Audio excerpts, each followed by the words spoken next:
prestadores y que es importante que todos ustedes conozcan. Esta es una iniciativa pues, que ha tenido la firma.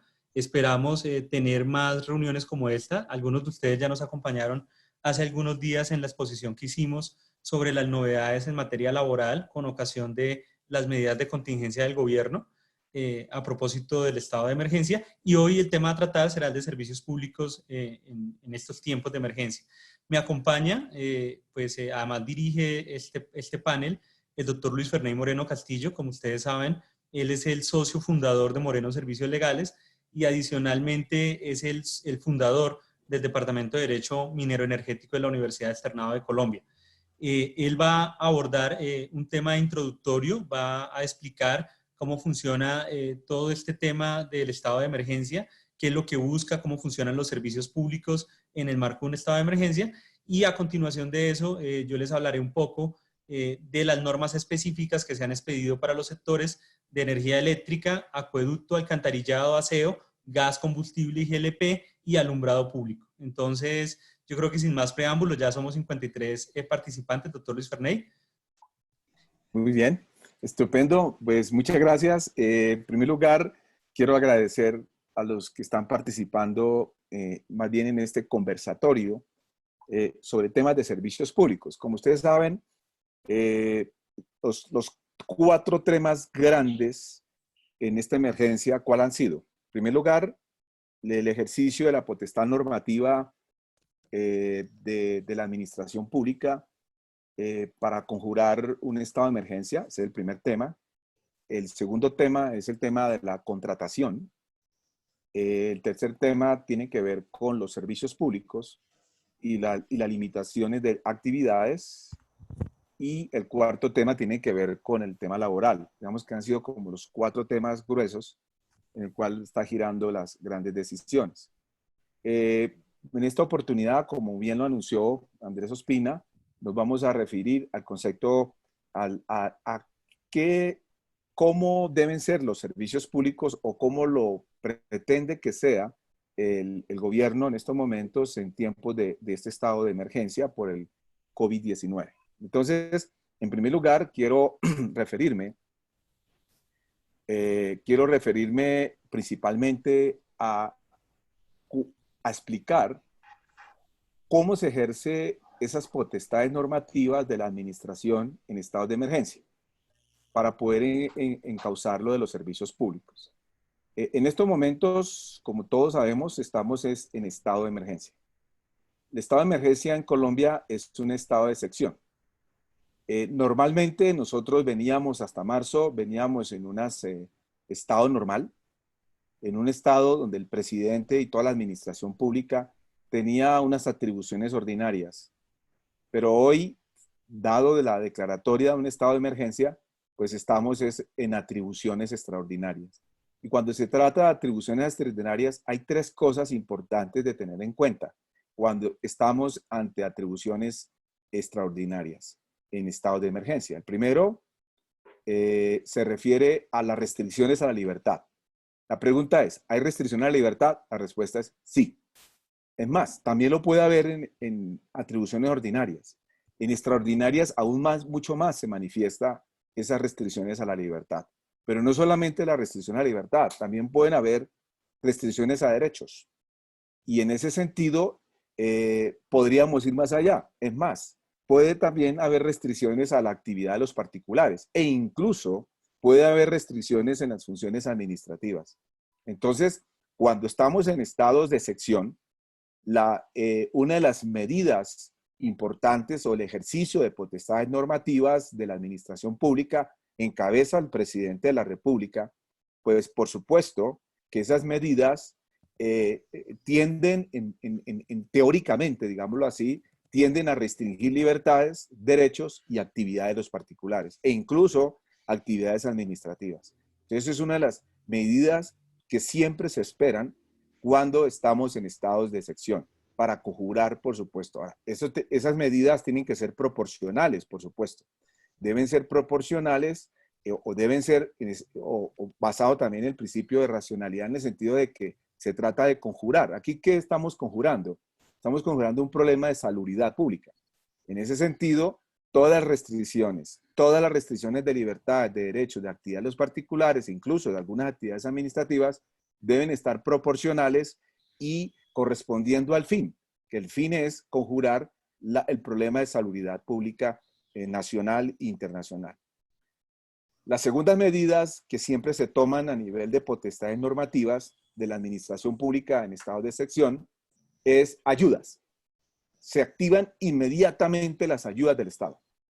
Las ayudas del Estado pueden ser básicamente a los que están haciendo parte de la demanda y haciendo parte de la oferta. Pero particularmente en términos concretos, el Estado tiene que empezar a identificar a quién le va a dirigir las ayudas. Si van a ser exclusivamente a las empresas o si también incluye a la población vulnerable o incluye a una mayor parte de la población. Esas ayudas va a depender, vuelve al tema, las decisiones de ayudas del Estado va a depender también de un grado de proporcionalidad y un grado de racionalidad, en el sentido de que las decisiones de ayudas deben corresponder precisamente a conjurar el problema de salubridad pública. En ese caso, pues Colombia, por ejemplo, opta por el momento de ayudar principalmente, las ayudas del Estado van direccionadas a la población vulnerable. Y seguramente en una segunda instancia, por supuesto también a las empresas para que la economía no se caiga. Esas ayudas del Estado, por supuesto, implica adoptar medidas de tipo presupuestal. Es decir, ya el presupuesto ordinario que tiene la nación es un presupuesto que se tiene que modificar totalmente como lo ha venido haciendo el gobierno con las medidas de decretos legislativos, modificar el presupuesto nacional para direccionar inmediatamente recursos con el ánimo de establecer ese tipo de ayudas. Si quieres, puedes cerrar la puerta. Es uno de los dos mecanismos, es un mecanismo importante, este es un mecanismo importante de la administración pública en estados de emergencia. El otro mecanismo importante, importantísimo de estados de emergencia es qué va a pasar con los servicios públicos. Niña. Ese es de los temas importantes aquí. Y eso, estos tres temas que estoy presentando de potestades normativas, todo esto es lo que pone a pensar en cierta forma a los países. Todos los países, cuando optaron por el estado de emergencia, un paréntesis, casi la mayoría de los 180 países del universo de países, hay unos 180 países en estado de emergencia o estado de excepción, en el cual el presidente de la República encabeza la administración pública, tiene atribuciones extraordinarias. Entonces, como le estaba contando, el tema de los servicios públicos también, eso es un tema que se activa en estados de emergencia. ¿Por qué es importante los servicios públicos? Porque muchos de ellos dependemos del día a día, dependemos, y vuelve el tema, dependiendo también de qué es lo que se está conjurando. Aquí se está conjurando un tema de salubridad pública. Entonces, como ustedes bien saben, Colombia tiene alrededor de unos 25 servicios públicos declarados por Constitución y ley que se consideran servicios públicos. Entonces, tenemos que la Constitución, por ejemplo, dice que servicios públicos son los domiciliarios, es decir, energía, gas, acueducto, alcantarillado, aseo, etcétera. Tenemos la función notarial como un servicio público, tenemos la seguridad social como un servicio público, la salud y la educación. Estos son los que determina o declara la Constitución como servicios públicos, pero también a nivel de ley tenemos unos servicios públicos declarados así. Tenemos el transporte terrestre, aéreo, fluvial, marítimo, la distribución de derivados del petróleo, en este caso las estaciones de servicio, toda la cadena de combustibles como la gasolina, la televisión, la telefonía móvil, la adecuación de tierras, bomberos, policía, bienestar familiar, turismo de interés social y alumbrado público. Estos son, digamos, a grandes rasgos, los principales servicios públicos declarados en Colombia. Entonces, en un estado de emergencia, el Estado tiene que definir cuáles son los servicios públicos que se tienen que mantener en funcionamiento, o sea, tienen que garantizar la continuidad. Normalmente, los que más se garantizan, los que más tienden a garantizarse en un estado de emergencia son los servicios públicos esenciales. Recuerde que Colombia introdujo también el concepto de servicio público esencial. Aunque lo introdujo para que no haya derecho a huelga, de todas maneras, este concepto de servicio público esencial también se ha venido extendiendo para efectos como el caso de un estado de emergencia, de cuáles son los servicios públicos esenciales que yo tengo que garantizar la continuidad como Estado, cuando yo declaro un estado de emergencia. Entonces, aquí tenemos que ya entrar a mirar servicio por servicio, cuál de los servicios es considerado esencial. Habrán algunos que de pronto por vía de ley o de vía de constitución no fueron declarados esenciales, pero definitivamente si entramos a la definición que hace justo la jurisprudencia de la Corte Constitucional sobre servicios públicos esenciales, observamos que algunos no están declarados, digamos, formalmente en la ley, pero que sí son esenciales. Por ejemplo, podríamos decir el caso para poner un ejemplo, aquí no aparece un servicio público que quizás no lo anoté, que es la justicia. La justicia, por ejemplo, es un servicio público y debe ser esencial, porque mínimamente no se puede cerrar las puertas de la justicia en un estado de emergencia. Se necesita la justicia en un estado de emergencia. En Colombia los domiciliarios son considerados servicios públicos esenciales. El caso de la educación es considerada, y la salud es considerada un servicio público esencial. En el caso del transporte, solo es esencial, muy curioso, pero ha sido considerado esencial el transporte aéreo. Los demás no son considerados esenciales. Ese es el caso de la huelga que hubo de la aviación. Por ser esencial, les declararon ilegal y por eso tuvieron el problema de la ilegalidad de esa huelga y todas las consecuencias que hubo. Entonces, y hay otros que la legislación no dice que son esenciales, pero que de todas maneras son esenciales. Por ejemplo, el alumbrado público. Aunque no es muy claro que en la ley se diga, porque tiene que ser declarado por ley, que siga que es alumbrado público, ley en sentido formal, de todas maneras el alumbrado público es esencial, por el tema de seguridad, iluminación, etcétera, que atiende a temas de seguridad. Entonces, como pueden ver, y ahora vamos a mirar ya el decreto donde se declara el estado de emergencia, cuáles son los servicios públicos que se garantizan en este estado de emergencia. En la diapositiva siguiente, observamos la declaratoria. Como usted bien sabe, la declaratoria fue por el decreto ley 417 del 2020. En las motivaciones, en la exposición de motivos, las motivaciones del decreto, se establece que se va precisamente a garantizar la prestación efectiva de los servicios públicos. Hasta ahí está incluyendo a todos los servicios públicos. Ni siquiera opta por detallar de que son los esenciales, sino los servicios públicos. Estamos hablando aquí, en este caso, de todos los servicios públicos declarados así por la Constitución y la ley. Y se garantiza precisamente porque en un estado de emergencia se van a necesitar esos servicios públicos. No faltaba más, la electricidad, el agua, la salud, la educación, etcétera, etcétera. Como servicios públicos se necesita que se garantice, que se continúe la continuidad de esos servicios. Y por eso la misma exposición dice que se van a flexibilizar criterios de calidad y continuidad y eficiencia de los servicios públicos. Porque aquí lo que prima es un principio fundamental que lo vamos a ver ahora, que es la continuidad. La continuidad hoy es el principio que está más activo de los servicios públicos frente a otros principios, porque evidentemente estamos en un estado de emergencia, lo que se procura es garantizar precisamente la prestación de estos servicios. Entonces, en ese sentido, el mismo decreto dice que flexibilizaría los criterios de calidad, continuidad y eficiencia, precisamente por ese ánimo, por el ánimo de la regularidad y de la continuidad de los servicios. En ese orden de ideas, e incluso también habla de la flexibilización del régimen laboral, por cuanto estamos tratando de que todo se adecue a esa continuidad de la prestación de los servicios.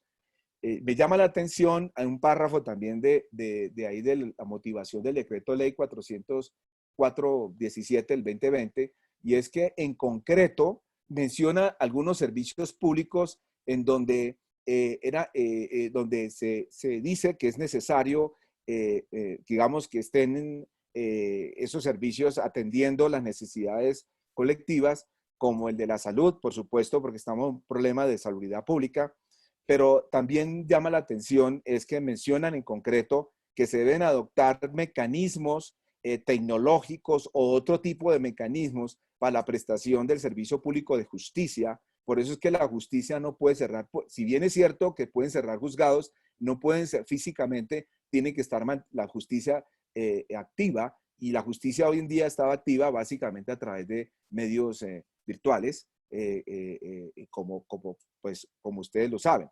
El tema notariado y registro también debe estar activo, así sea medios virtuales. El tema de la defensa jurídica del Estado y el tema de la salud. El tema de la salud, por supuesto, en general está activo. Física, virtual, etcétera, etcétera, está activo.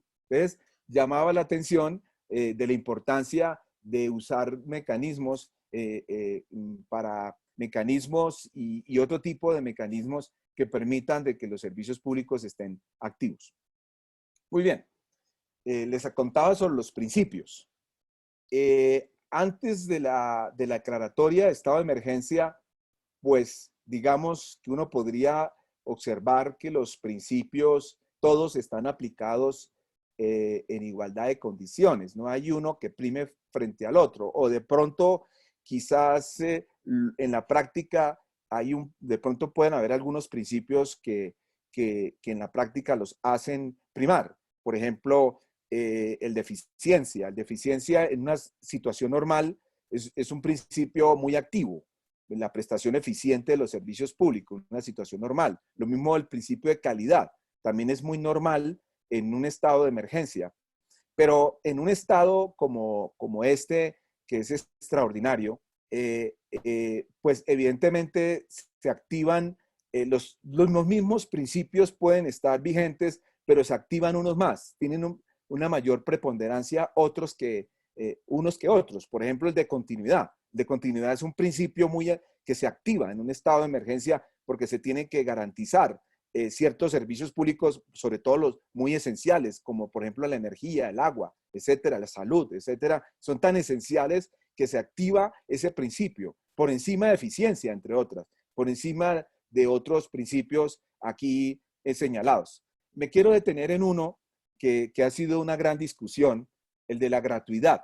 El principio de gratuidad es un principio que existía en el derecho administrativo clásico de los servicios públicos, pero ese principio de gratuidad, dado la transformación de los servicios públicos, migró al principio de onerosidad. Entonces, como pueden ver hoy, en toda parte del mundo, la mayor parte de los servicios públicos, en términos generales, o la mayor parte de los países, lo que tiene es un principio de onerosidad de los servicios públicos. Hay que pagar por los servicios públicos. El principio de gratuidad en algunos países lo mantienen, de hecho, desde el punto de vista constitucional, pero son muy pocos los que mantienen este principio genuino de los servicios públicos. Hoy, como les decía, prima es el principio de onerosidad más que de gratuidad. De todas maneras, en Colombia, el principio de onerosidad no está garantizado, digamos, no es un principio formalizado en ley ni en constitución de ley, pero sí es un metaprincipio, digámoslo así, el de onerosidad, y así lo ha reconocido la jurisprudencia de la Corte Constitucional del Consejo de Estado, de la onerosidad de los servicios públicos. Pero hay algo interesante a notar acá, que de todas maneras hay unos servicios en Colombia que son digámoslo así, gratuitos, como el caso de la radio. La radio, pues yo no pago un set por ese servicio, sino es ofrecido gratuitamente, pero excepto ese servicio, la mayoría de los servicios están basados en ese principio de onerosidad. Entonces, para concluir en este punto de los principios, en un estado de emergencia, realmente el principio que más se activa es el de continuidad. Y en un estado de una situación normal, el que más primaría o los que más priman es la eficiencia y el de calidad. En estos momentos, por supuesto, las empresas están valoradas En esto, todos los prestadores están valorados más por la continuidad del servicio, que viene siendo pues también un tema de calidad, por supuesto, en el fondo. Entonces, el otro tema importante es hablar de la neutralidad. La neutralidad es tratar todos por igual a los servicios públicos, pero sabemos de que aquí en un estado de emergencia también debe considerarse ese principio, porque a los iguales se pueden tratar iguales, pero hay los que son desiguales hay que tratarlos de forma desigual. Entonces, todo esto son elementos interesantes de mirar cómo quedan traducidos, y si observamos que es el punto que sigue, las normas, las medidas que se adoptaron, la mayor parte de las medidas que se adoptaron fundamentalmente están apuntando al principio de continuidad, y al principio de neutralidad, tratar todos por igual, los que son iguales, desiguales a los que son desiguales. Y por otro lado, el principio de adaptación, que se me olvidaba explicarlo, que es adaptar a las condiciones actuales tecnológicas, en la medida de que con las tecnologías se puedan también garantizar los servicios públicos, como en efecto sucedió, que le están diciendo a los prestadores de servicios públicos, con base en el principio de adaptación, que para la prestación del servicio adopten todos los mecanismos posibles, tanto, por ejemplo, temas tecnológicos como temas tenga que ver con atención al público por medios electrónicos o de otro tipo de trabajos, porque aquí estamos también tratando de que ese principio se adapte. Entonces, la mayoría de estos principios pienso que están, o digamos, uno podría llegar a hacer un resumen: continuidad, adaptación, neutralidad y gratuidad. No es que sea gratuidad, sino honorosidad, pero con subsidios, serían los principios que más están prevaleciendo en toda la legislación o normatividad a propósito del estado de emergencia por el COVID-19. Bueno, en materia de servicios públicos, pues se han adoptado dos tipos de medidas: medidas generales y medidas sectoriales. Yo me voy a referir inicialmente a las medidas generales, y el paso siguiente entraría el doctor Ospina para referirse a las medidas sectoriales. En materia de medidas sectoriales, la primera medida que se adoptó como advertencia a todo el país el 12 de marzo, sin estar en estado de emergencia, el Ministerio de Salud y Protección Social fue el primero que empezó a manifestarse, declarando la emergencia sanitaria en todo el territorio nacional. Simplemente dijo que se declaraba la emergencia sanitaria, y ahí empezó a recomendar optar por medidas sanitarias a todas las empresas y a los ciudadanos en general, la suspensión de ciertos eventos, digamos, con cierto número de personas que no se podían hacer, el tema de la cuarentena a los viajeros que venían al país, y eso fue como la primera norma ahí, y ahí pues evidentemente simplemente se declara la emergencia sanitaria. Posteriormente observamos ya el estado de emergencia. El estado de emergencia, como bien sabes, es una facultad del artículo 215 de la Constitución Política, por situaciones de salubridad, de economía, por cuestiones de tipo social, de tipo ecológico, se puede declarar el estado de emergencia.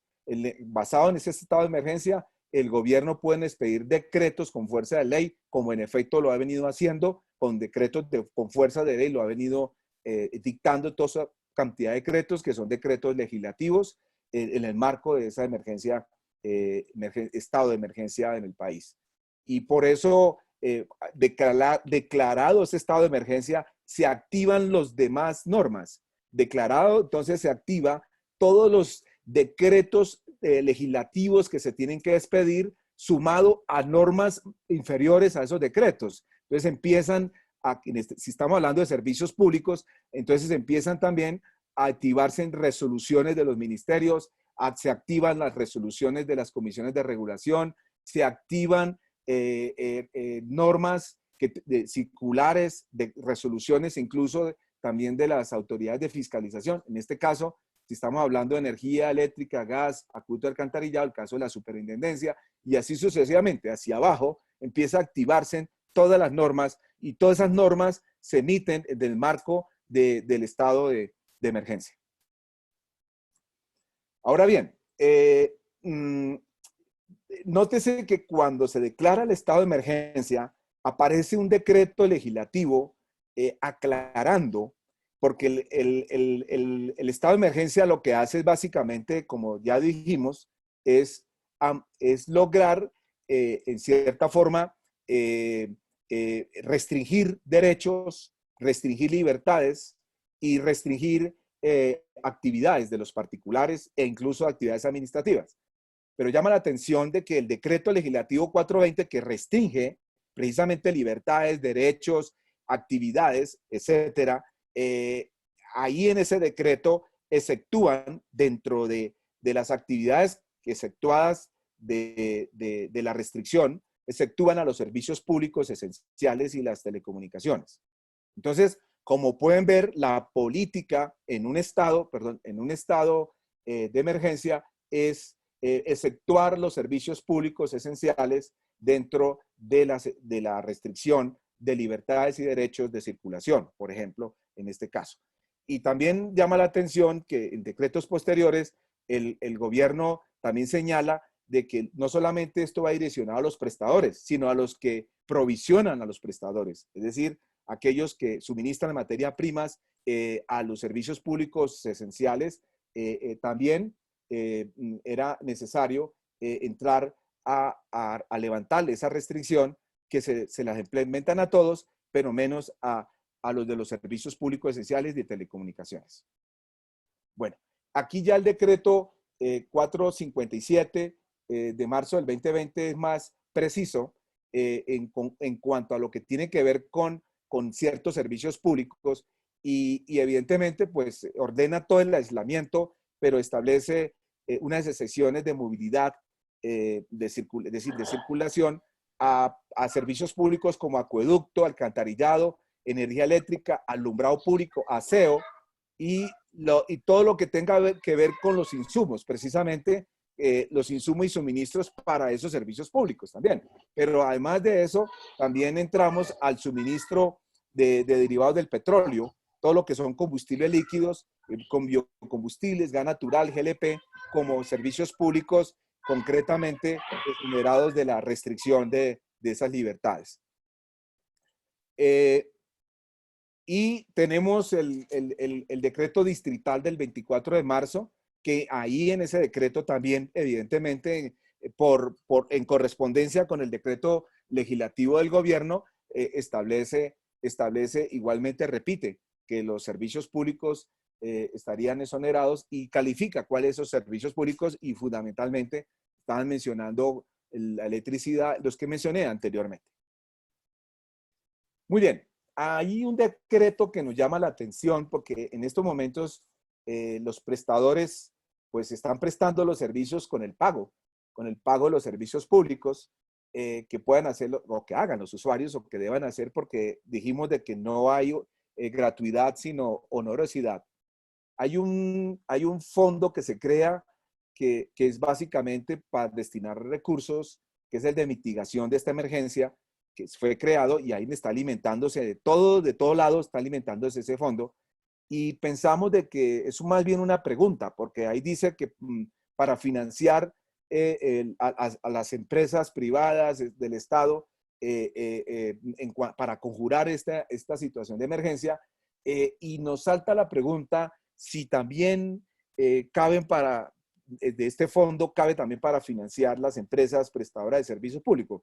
Lo digo porque no fue muy claro este decreto, pero pues al decir que se financian aquellas empresas públicas, privadas, podría uno pensar de que también se incluyen, por supuesto, el financiamiento de los servicios públicos acá. Entonces aquí hay una fuente de financiamiento. Bueno, siguiendo con esto, hay un decreto también muy interesante que es el decreto legislativo 491 del 28 de marzo del 2020, que fundamentalmente toma medidas de procedimiento administrativos, pero que también podría ser en lo pertinente aplicable a servicios públicos. Por ejemplo, la notificación de actos administrativos. Ahí básicamente activan que sean por medios electrónicos. La prórroga, un tema importante que es la prórroga de permisos, autorizaciones, certificaciones, licencias que estaban venciendo, porque muchos de los servicios públicos obedecen también a ciertos permisos y autorizaciones, certificaciones y licencias. En ese caso, por ejemplo, la misma norma prorroga esas licencias por el tiempo en que estemos en esta situación de salubridad pública. Es una prórroga en virtud de ley, en el caso de aquellos prestadores que quizás tengan algunas licencias vencidas o que están por vencerse, o más que estaban por vencerse, y entonces les prorrogan automáticamente ese tipo de títulos habilitantes para la prestación. Esto es en términos generales, pero es aplicable, por supuesto, a los servicios públicos. El tema de la firma de los actos administrativos, que si no hay firma digital, entonces se aceptan las firmas autógrafas, mecánicas, digitalizadas o escaneadas. Es otra medida interesante que hace pues, que se pueda mover. La suspensión de términos, por supuesto, en las actuaciones administrativas, casi la mayoría de las autoridades han suspendido términos en sus actuaciones administrativas, pero es importante es que la norma dice que de todas maneras lo que son peticiones, quejas y reclamos deben de ser atendidas, por supuesto, deben de ser atendidas por medios electrónicos, recibir y recepcionar quejas. Digamos que en ese punto es garantístico frente a los derechos de petición. Por supuesto, los términos ya decisorios, procesales, procedimentales, pues están suspendidos en la mayoría de las entidades. En el caso pues, de los servicios públicos están suspendidos. También se permite en este decreto la suspensión de actuaciones, ya lo vimos, actuaciones administrativas y las jurisdiccionales en sede administrativa. Sí, es el caso, por ejemplo, de la Superintendencia de Industria y Comercio, que tiene funciones jurisdiccionales. También ahí estaban facultados para suspender funciones jurisdiccionales como de actos, por ejemplo, los procesos de actos de competencia leal suspendidos en virtud pues, de esta autorización de este decreto legislativo. En fin, como se puede ver, este es un decreto importante que aplica pues, todos los procedimientos administrativos en general, pero que aplican también en lo pertinente en materia de los servicios públicos. Muy bien, la Superintendencia de Servicios Públicos se ha venido pronunciando. Esto ya hasta aquí eran los decretos legislativos como medidas generales. Como medidas generales también encontramos algunas normas de la Superintendencia de Servicios Públicos mediante resoluciones y circulares. Aquí menciono dos.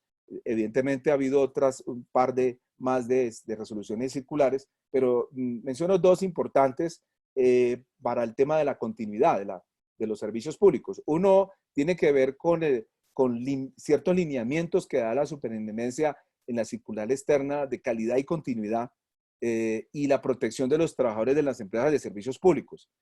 Son unos lineamientos importantes. Aquí cuando se habla de lineamientos ya estamos hablando de soft law.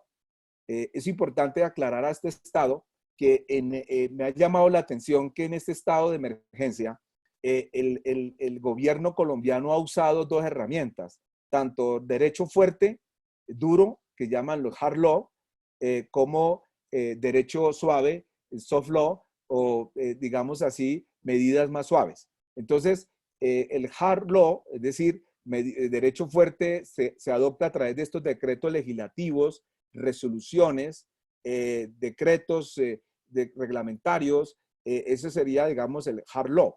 Y el soft law es normalmente a través de circulares o a través de lineamientos o a través de directivas, como ha sido, por ejemplo, la ministra de Educación. La ministra de Educación, todas las orientaciones en materia de educación lo ha adoptado por directivas. Todo esto es soft law. Entonces me ha llamado la atención de que se ha hecho una uso de las dos herramientas, el hard law y el hard law y el soft law. Muy bien. Entonces, estos lineamientos de la Super es un soft law direccionado a todos los prestadores de cómo debe manejarse la calidad, la continuidad y la protección de los trabajadores de las empresas de servicios públicos. Claro, en este caso está hablando de la Superintendencia de Servicios Públicos Domiciliarios, para servicios públicos domiciliarios. El tema del principio de onerosidad, la Superintendencia expidió una circular en donde expresaba de que precisamente lo que les contaba al principio, que ese principio de gratuidad era un principio, sí, histórico, lo hubo en su momento como principio, pero eso migró hacia un principio de onerosidad de los servicios públicos. Entonces, la Superintendencia recuerda en esa circular de que hoy en Colombia lo que prima es el principio de onerosidad. Y cita, por ejemplo, para el caso de los servicios públicos domiciliarios, el artículo 367 de la Constitución Política, donde dice que los servicios públicos se deben prestar al costo. Y ya cuando se dice que debe prestar al costo, ya eso prácticamente, como dice, bautiza el tema del principio de onerosidad. Ahora, lo dice la súper con claridad. Una cosa es la onerosidad y otra cosa son los subsidios, lo que hablábamos al principio, las ayudas del Estado. El Estado puede ayudar a pagar los servicios, pero que los servicios hay que cobrarlos, porque son onerosos, se cobran y los usuarios deben pagar los servicios. El tema, esa es una cosa, pero otra cosa es que el Estado entre a ayudar a pagar los servicios. Y esa ayuda del Estado será necesariamente de su presupuesto, del presupuesto nacional, y si es en la nación, o del presupuesto departamental, si es el departamento, o si es del presupuesto municipal, si es el municipio. Pero no se rompe el principio de onerosidad en este caso. Simplemente aquí va a aparecer otro principio, que es principio de onerosidad y el principio, digámoslo así, de solidaridad, en el sentido de que los que pueden pagan y si no alcanza a pagar, el Estado cubre el resto de lo que hace falta. Pero todo esto no está convirtiendo o volviendo al principio de gratuidad de los servicios públicos. Muy bien, en cuanto ya se me está terminando mi tiempo, en cuanto a las medidas sectoriales, con esto voy terminando. En cuanto a las medidas sectoriales, ustedes observan acá que se han adoptado medidas sectoriales puntualmente en los temas que anunciamos que íbamos a hablar, como es electricidad, en gas, en acueducto, alcantarillado, aseo y alumbrado público. Por supuesto, también se han tomado medidas sectoriales en otros servicios públicos, que no están mencionados acá, que no es el propósito de la charla, pero por ejemplo en materia de educación, la ministra de Educación ha adoptado medidas en materia de educación, lo ha hecho, como les dije, por directivas, que es solo. En el caso de justicia, observamos que también se han adoptado, el Consejo Superior de la Judicatura también han adoptado medidas, pero son evidentemente medidas de otro tipo de autoridades.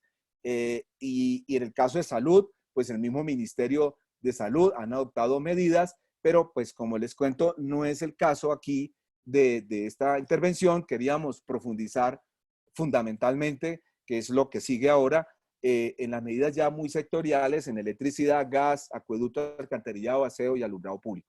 Muy bien, simplemente con esto termino, es para tratar de mostrar dónde están las medidas y lo van a ver ahora enseguida con la intervención de doctor Andrés Ospina. Las medidas, en primer lugar, fueron las suspensiones de términos procedimentales para los ministerios que hacen parte estos servicios públicos que acabo de mencionar, de electricidad, gas, acueducto, alcantarillado, alumbrado, etcétera, etcétera. Las medidas están concentradas en decretos legislativos, como lo vamos a ver ahora. Hay unos decretos legislativos especiales para energía eléctrica y gas, especiales para acueducto, alcantarillado y especiales incluso para alumbrado público en algunos temas. Lo mismo, teniendo ya en cuenta esos decretos legislativos, vamos a referirnos a las resoluciones de las comisiones de regulación, porque sacados estos decretos, las comisiones de regulación también han empezado a hacer su tarea. Ya hay varias resoluciones de comisión de regulación, tanto de la CRED, por ejemplo, en materia de energía y gas, como el caso de acueducto, alcantarillado, la CRA. Y aparte de eso, también, como ya les mencioné anteriormente, tenemos unas resoluciones circulares de la Superintendencia de Servicios Públicos, que se ha hecho muy activa, ha estado muy activa la superintendencia en circulares y resoluciones. Todas estas fuentes normativas están apuntando, con eso voy uniendo y con eso concluyo, están apuntando a que los servicios públicos en un estado de emergencia como es esta, que tocó decretar un estado de excepción por salubridad pública nacional y mundial,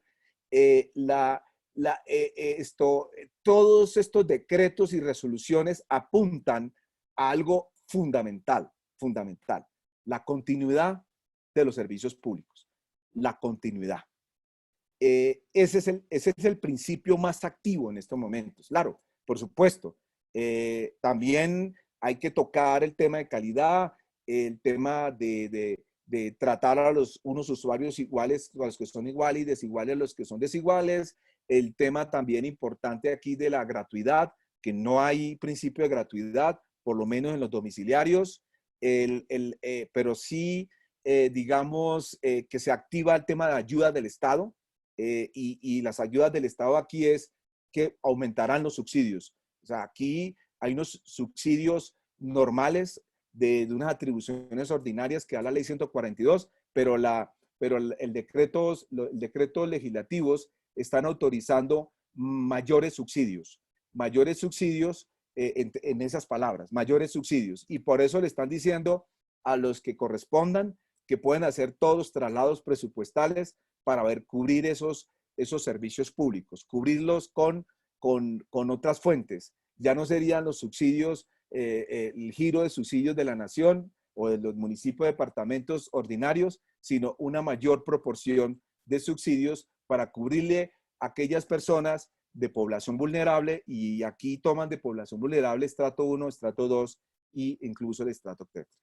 Entonces yo dejo aquí porque lo que sigue fundamentalmente se refiere a las medidas sectoriales a cargo del doctor Andrés Ospina. Cualquier cosa yo seguiré actuando con el doctor Andrés.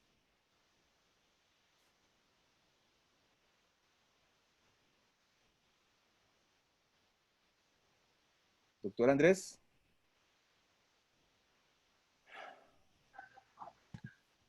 Buenas tardes a todos, ¿cómo están? Bueno, después de haber escuchado al doctor Luis Ferney hablar sobre cómo opera un estado de emergencia y todas las implicaciones que tiene en un sector tan importante como el de los servicios públicos domiciliarios, pues a mí me ha correspondido hablarles un poco acerca de las medidas particulares que se han tomado en los sectores de energía y gas combustible y de acueducto, alcantarillado y aseo, y que revisten una gran importancia por los efectos que están generando para los sectores. Si uno quisiera trazar una línea de tiempo con las normas a las que se refirió el doctor Luis Ferney Moreno hace algunos instantes, pues uno encontraría cómo este tema ha venido escalando.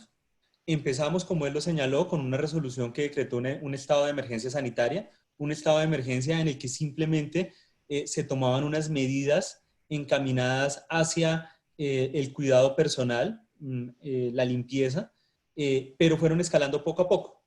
Posteriormente a eso tuvimos el decreto 417 del 17 de marzo de 2020 que declara el estado de emergencia económica, social y ecológica por un periodo de 30 días, periodo que se vence este 17 de abril, por lo que muy seguramente va a ser prorrogado, puede ser prorrogado hasta 90 días. Posteriormente tenemos un decreto legislativo 457 mucho más restrictivo, al cual se refirió el doctor cuando habló de las excepciones a las restricciones de movilidad. Ya aquí estamos hablando del aislamiento por el cual hacemos estas conferencias a través de medios virtuales. Después tenemos unos decretos como el 491 que habla de cómo se deben prestar los servicios por parte de las entidades públicas y de las autoridades que cumplen funciones administrativas, como lo hacen las empresas de servicios públicos para unos efectos específicos.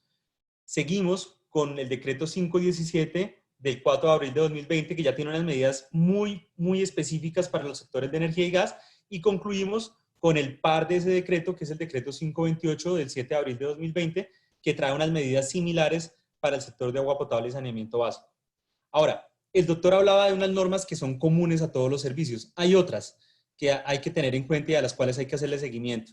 Por ejemplo, tenemos las normas relativas a protocolos de limpieza y desinfección y también las que establecen medidas de restricción a la movilidad y al derecho de reunión. Por ejemplo, entre esas normas vale la pena destacar el decreto 420 de 2020, que impide reuniones de más de 50 personas hasta el día 30 de mayo. Es decir, si se acabara hoy el estado de emergencia, esta disposición que se expidió en virtud de ese estado de emergencia declarado seguiría rigiendo hasta el 30 de mayo y por eso hay que seguir haciendo seguimiento de esas normas.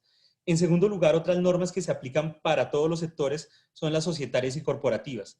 Por ejemplo, allí tenemos el decreto 398 de 2020. Ese decreto permite las reuniones no presenciales de asamblea en los mismos términos de una reunión presencial y también permite modificar la forma de reunión con tan solo un día de antelación.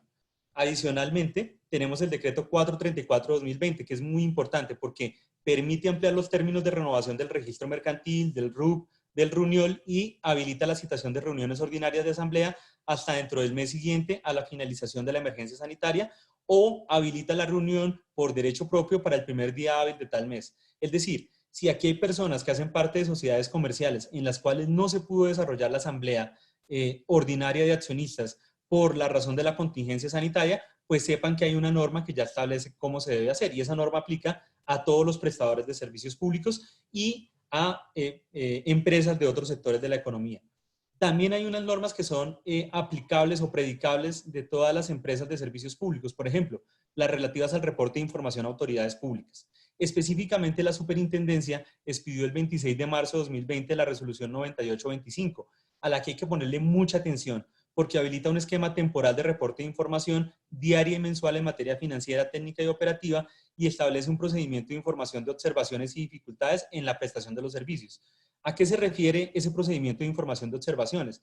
Que, por ejemplo, si un prestador de servicios públicos tiene un inconveniente ocasionado por el estado de emergencia, puede acudir a la superintendencia, informar de esa situación y la superintendencia tiene que darle trámite inmediato a esa solicitud, tiene que darle un trámite prioritario. Adicionalmente tenemos unas normas tributarias, como la contenida en el decreto 435/2020. Ese decreto modifica los plazos para la presentación del impuesto de renta y de la declaración de activos en el exterior de grandes contribuyentes. También se aplica respecto de todos los prestadores que cumplan las condiciones establecidas para tal efecto. Tenemos algunas en materia laboral. En materia laboral no se ha modificado el Código Laboral, eso lo vimos en nuestra presentación de temas laborales la semana pasada, pero sí se han emitido algunas instrucciones o algunas pautas que deben ser tenidas en cuenta por todas las empresas. Específicamente, vale la pena que ustedes conozcan las circulares 21 y 22 del Ministerio de Trabajo, que fijan pautas acerca de los límites con los que cuentan los empleadores en una situación de contingencia como la actual. Ahora, esas son las normas generales, pero como decía el doctor Luis Ferney, en un sector como el de los servicios públicos domiciliarios, todas esas normas hay que irlas aterrizando a los sectores. Entonces vamos a ver en primer lugar las que aplican al sector de energía y gas, luego nos vamos a detener ya en la regulación específica de esos sectores, pasaremos a hacer el mismo ejercicio con el sector de agua potable y saneamiento básico y finalizaremos con algunas notas sobre el servicio no domiciliario de alumbrado público, que es un servicio en donde hay muchas incertidumbres, dada la manera tan poco clara en que se redactaron algunos de los decretos y la forma en que se anunciaron algunas de las decisiones. Pasando al primer tema, que es el tema de la energía y del gas, vale la pena citar el decreto legislativo 517 del 4 de abril de 2020. Ese decreto establece 6 medidas. Esas 6 medidas buscan de manera específica aliviar la situación de los usuarios, pero de igual manera darle liquidez a las empresas para afrontar una situación que es crítica para el país.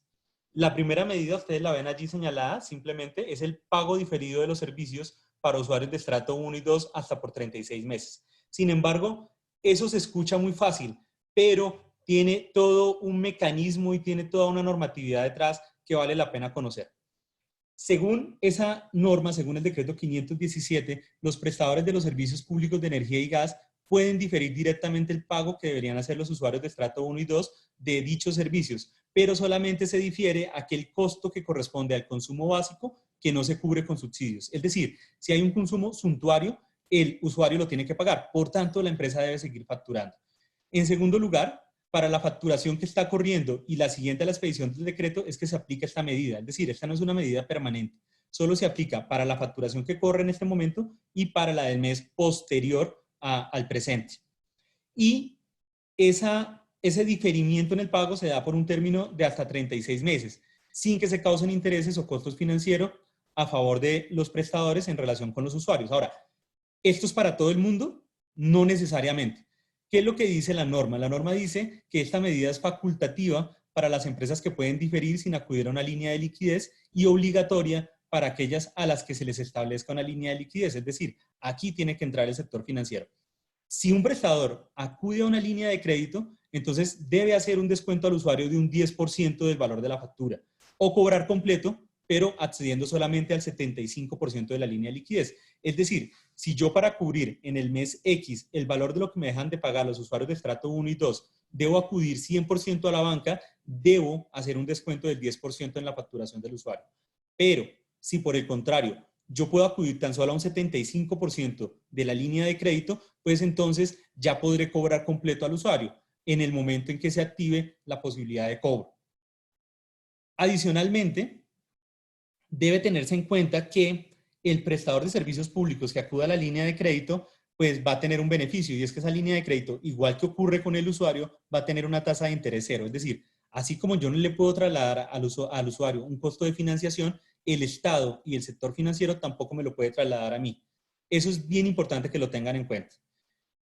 ¿Cuál es el plazo de cumplimiento de la obligación de financiación cuando yo acudo a una línea de crédito? Va a ser el mismo plazo que yo le di al usuario, 36 meses con interés cero. Ahora, aquí surgen unas preguntas importantes. Yo a veces veo en el LinkedIn, que es la red social que yo uso, algunos expertos sectoriales pues, que aplauden estas medidas, pero a veces no hacen un análisis crítico. Y hay que hacer un análisis crítico porque hay algunas fallas que se pueden mejorar. Por ejemplo, ¿quién va a soportar las líneas de liquidez? No se establece claramente si va a ser el sector financiero privado, y en ausencia del sector financiero privado, si el sector financiero público va a entrar al rescate. Eso no se dice en el decreto. Tampoco se dice cómo van a funcionar los esquemas de cobertura y garantía. Sí se indica cuáles van a ser las garantías en caso de que se requieran: subsidios, facturación y otros tipos de garantía, pero no se establece bien cómo funcionan esas coberturas. Tampoco se indica qué pasa con los usuarios de estratos 3 a 6 y de uso comercial e industrial. Y esto es importante. Esta crisis no está golpeando solamente a los usuarios de estrato 1 y 2, por supuesto, a ellos los golpea más fuerte, pero también está golpeando a los microempresarios y también está golpeando a la clase media. Por tanto, surge la pregunta de qué va a pasar con esos usuarios de estratos superiores y qué va a pasar con los usuarios industriales y comerciales.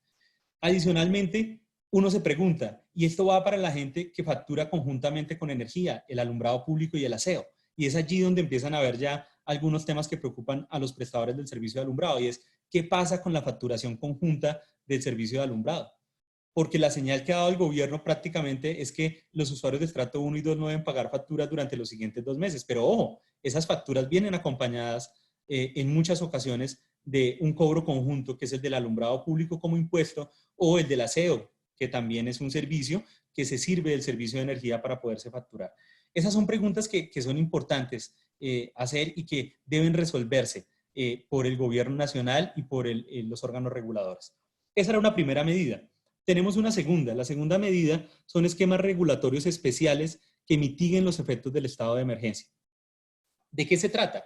Se faculta a la Comisión de Regulación de Energía y Gas para adoptar en forma transitoria esquemas especiales que posibiliten el diferimiento en el pago de facturas y disposiciones tarifarias, regímenes regulatorios especiales y otras medidas que busquen mitigar los efectos del estado de emergencia sobre los usuarios y los agentes. ¿Qué características tiene esa medida de esquemas regulatorios especiales? En primer lugar, es una medida bastante amplia, pues permite la adopción de todas las medidas necesarias de que trata el decreto y de algunas adicionales. Adicionalmente, es una medida de urgencia, pues exime a la CREC de informar los proyectos a la SIC y también de los requisitos de publicidad y consulta. Ordinariamente, la Comisión de Regulación de Energía y Gas, al momento de publicar un proyecto de regulación, debe consultarle a la SIC cuando considere, después de llenar un cuestionario, que ese proyecto eventualmente puede generar afectaciones al derecho a la competencia. Y de igual manera debe publicarlo para comentarios. Bajo una medida excepcional como en la que estamos hoy en día, esas restricciones que tiene la Comisión para expedir regulación desaparecen. Y eso hace que el ejercicio regulatorio, si bien deba ser más expedito, también deba ser más responsable, porque se pueden cometer errores. Por ejemplo, la CREC en este momento, y no digo que sea un error, pero conviene que con cabeza fría lo analicemos, ha propuesto, ya no ha propuesto, hoy salió la resolución, en donde se interrumpe el esquema de procedimiento de limitación de suministro. ¿Qué busca esa resolución? Que la vamos a ver más adelante, aportarle liquidez al mercado. Pero uno se pregunta, ¿hasta qué punto una medida de ese corte que aporta liquidez no puede poner en riesgo al mercado mismo? Y vale la pena hacerse esas preguntas. En tercer lugar, tenemos una medida que se llama aporte voluntario, comparto mi energía. Esta es una medida que busca que los usuarios de estratos 4, 5 y 6 y de usos comerciales e industriales hagan un aporte voluntario en su factura que haga las veces de alivio económico al pago de los servicios de energía y gas de los usuarios menos favorecidos. ¿Qué características tiene este aporte voluntario? En primer lugar, es voluntario, es decir, nadie está obligado a hacerlo. Y en segundo lugar, no tiene efecto devolutivo. Una vez un usuario ha decidido hacer ese aporte, pues ese aporte entra a un fondo con el cual se va a paliar de alguna manera la situación de los estratos 1 y 2, que es bastante compleja. Como comentarios, es una medida excelente que ojalá todos los que tenemos la posibilidad de hacerlo acojamos, pero hace falta algo de regulación en la medida de que se establezca cómo se va a facturar ese aporte voluntario y qué alternativas se le van a brindar al usuario que quiera hacer el aporte para poderlo realizar. Más adelante vienen dos medidas que han sido aplaudidas por todo el mundo. Yo no las voy a aplaudir y ya les voy a contar por qué. No porque sean malas, sino porque cumplir la ley en estado de emergencia o sin estado de emergencia, pues debe ser la obligación del Estado. Tenemos como cuarta medida el pago directo de electrocombustible por parte del Ministerio de Minas y Energía en zonas no interconectadas. ¿Qué es lo que busca esta medida? Que en zonas no interconectadas que son altamente dependientes de combustible, el Ministerio de Minas y Energía compre directamente combustible y posteriormente lo descuente de los subsidios que se le debe reconocer a los prestadores de esa zona. Esa medida, para que sea efectiva, requiere que el ministerio sea muy oportuno. Y yo me pregunto, y aquí hay mucha gente que hace parte del sector, ¿es el ministerio oportuno hoy en día con el giro de subsidios? Yo creo que la respuesta es que no lo es. Y en esa medida, lo que se le debería exigir al gobierno, más que brindar esta medida como una medida de solución, es que cumpla con lo que le corresponde y gire los subsidios de manera oportuna y no vencida, y adicionalmente a eso, con unos términos de espera bastante grandes que afectan la suficiencia financiera de los prestadores. De ese mismo corte es la siguiente medida, que es la del giro anticipado de subsidios en el sistema interconectado nacional y en las zonas no interconectadas. ¿Qué es lo que busca esa medida? Hacer el giro anticipado de subsidios para comercializadores de energía eléctrica y gas respecto de usuarios de estratos 1, 2 y 3, otorgar nuevos subsidios para usuarios de estratos 1, 2 y 3 de gas licuado de petróleo y asignar subsidios por menores tarifas a comercializadores sin que sea necesario contar con una validación en firme de los montos. Esto ya existía. Esto ya existía en unas normas que tenían esa habilitación que permitía al Ministerio de Minas y Energía hacer ese tipo de giros anticipados. Desafortunadamente, en la ley que aprobó el presupuesto para el año 2020, esa habilitación dejó de existir. Pero en todo caso, cuando existió, el ministerio no la usó de forma debida. Es decir, si el ministerio se va a dar la pela, y así lo anuncia, de hacer el giro directo, del pago directo de electrocombustible y hacer el giro anticipado de subsidios, pues qué bueno que se ponga primero al día con lo que está debiendo y luego sí haga ese giro, que es muy necesario para paliar la situación financiera de empresas que en este momento vienen con una situación complicada que se está complicando cada día más, pues con una situación como la que tenemos con el COVID. Por último, hay una medida que tiene que ver con la posibilidad del pago de servicios públicos por parte de entidades territoriales. En este caso, el gobierno, haciendo uso de sus facultades legislativas, habilitó expresamente a las entidades territoriales, léase, municipios y distritos, para que asumieran total o parcialmente el costo de los servicios de energía y de gas de los usuarios que habitan en sus territorios, con lo cual se complementa la facultad legal que tienen los municipios de garantizar la prestación en sus territorios. Ahora, esto tiene un bemol, y es que el gobierno, y además lo ha hecho muy bien, ha impuesto la condición que es obvia por demás de que los pagos respectivos se hagan de manera oportuna, de manera que no se afecte la caja de quienes prestan los servicios, según se ha explicado anteriormente. De nada serviría esta medida si un municipio anuncia que va a hacer el pago y no lo hace oportunamente, porque eso le va a generar una afectación de caja al prestador. En esa medida, si el municipio anuncia el pago, debe estar seguro de que cuenta con los recursos. Esta medida se puede tomar total o parcialmente, es decir, el municipio o el distrito no está obligado a subsidiar el 100% de las facturas, y tiene también una ventaja, y es que a diferencia de las anteriores, esta no está limitada para los usuarios de estratos 1 y 2, sino que se puede tomar respecto de todos los usuarios o solo algunos de ellos, que será una decisión que deberán tomar los municipios de acuerdo, pues, a las condiciones que cada uno de ellos tenga. Al amparo de estas medidas y de las normas que el doctor Luis Ferney tuvo a bien explicar hace un rato, hay unas novedades regulatorias en el servicio de energía. Hay unas resoluciones expedidas y también hay unas resoluciones en proyecto que están para discusión, porque a pesar de que la CREG tiene la habilitación para emitirlas sin una discusión previa, pues ha tomado en buena medida el consejo que le ha dado el sector de por lo menos publicarla 1 o 2 días para que la gente se pronuncie. Como novedades regulatorias vale citar 4, porque hoy ha variado este tema. En primer lugar, la resolución 33 de 2020. Esa resolución trata sobre la flexibilización temporal de los términos de ajuste de garantías y del plazo para adelantar auditorías del cargo por confiabilidad. ¿Qué es lo que busca esta resolución? Particularmente, no está exigiendo el ajuste de garantías que se requiere dentro del marco del cargo por confiabilidad, sino hasta 2 meses después de que finalice la emergencia sanitaria. Y adicionalmente, para efectos de que este proceso de aislamiento voluntario no afecte el cargo por confiabilidad, está reduciendo el plazo, o más bien está adelantando las auditorías del cargo por confiabilidad. Esto es importante porque eso viabiliza que este esquema siga funcionando. En segundo lugar, tenemos la resolución 34 de 2020. Esa resolución modifica los medios alternos para el reporte de ofertas diarias. Para los que hacemos parte del sector eléctrico, los conocemos, pues el precio de la energía se forma a partir de unas ofertas que hacen los prestadores diariamente. Esas ofertas se hacen a través de medios electrónicos y a través de FAS cuando los medios electrónicos fallan. Y lo que está diciendo la resolución 34 es que se puede permitir otros medios alternos a la transmisión electrónica de datos en caso de que por razones de contingencia estos medios fallen. ¿Y quién determina eso? Pues quien lo debe determinar es el CND, el Centro Nacional de Despacho.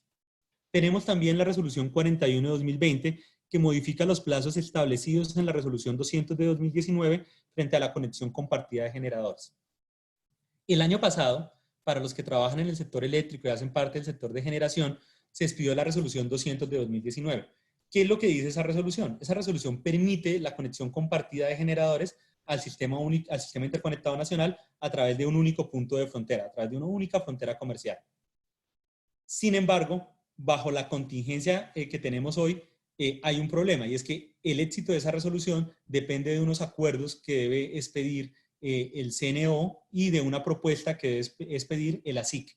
Entonces, lo que hace esta regulación es ajustar esos términos con que contaba el ASIC para emitir una propuesta de acuerdo entre prestadores y el CNO, que es el que tenía que fijar el procedimiento de entrada en operación de plantas para que ellos puedan hacer esa labor hasta el día 30 de junio del año 2020. Son medidas que lo que buscan es limitar los efectos de una contingencia que ya estaba generando efectos en el sector. A continuación sigue la resolución 39 de 2020. Esa resolución ya no es la 39 de 2020, porque cuando hicimos esta presentación anoche era un proyecto, hoy es la resolución 41 de 2020, ya es una realidad, y esa resolución establece reglas transitorias sobre los procedimientos de limitación de suministro. Como ustedes saben, o se los explico muy brevemente, el sector eléctrico es un sector que por su tamaño, por su importancia y por el número de transacciones y el grado de interrelación entre agentes, es muy sensible a efectos de riesgos sistémicos.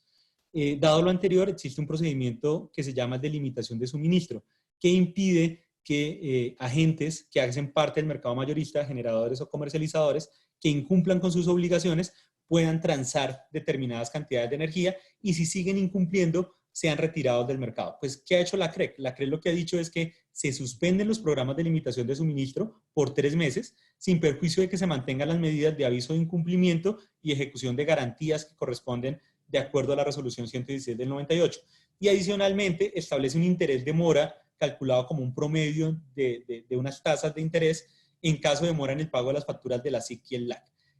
Esta medida que busca darle liquidez al mercado, permitir que comercializadores de energía que actualmente tienen una situación precaria y que tiende a volverse más precaria con el COVID-19 puedan seguir transando en el mercado. Sin embargo, esto comporta un riesgo y es que la razón por la cual existían los procedimientos de limitación de suministro pues activen una contingencia que ya ocurrió en el pasado y que generó graves perjuicios para el mercado eléctrico colombiano. Y es que se presente una situación de incumplimiento en cadena que pueda tener un efecto frente a la prestación del servicio y frente a los precios.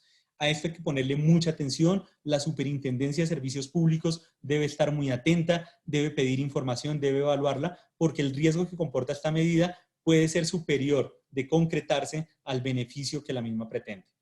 De otra parte, tenemos la resolución 40-2020. Esa resolución establece reglas transitorias sobre visitas y verificaciones de sistemas de medida.